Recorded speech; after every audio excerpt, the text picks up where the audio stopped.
When we look at the memorial downtown at the art gallery, we know there's little spirits waiting for those gifts on the other side. On the steps of the Vancouver Art Gallery, rows of shoes and teddy bears, a memorial for Indigenous children set up when unmarked graves were found.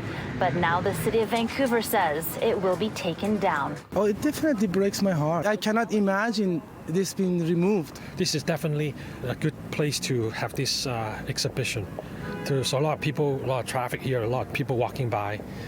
Definitely it's a good way to let people know. The vigil has been here for over a year and is guarded every day and night by vigil keepers who say this is a sacred place for people to mourn and for non-Indigenous people to learn about the children who died in residential schools. But in a statement to City News, the City of Vancouver says it's being removed because the local host nations were not consulted and did not give formal permission prior to the installation of the temporary residential school memorial. And Jen Thomas, chief of the Tsleil-Waututh Nation, says the memorial doesn't fit with how her nation honors the dead. Even some of our elders and some of our community members saying, why aren't these offered in our ways to the other side yet? So, it's hard for us to explain why it hasn't happened when we know it's supposed to be happening.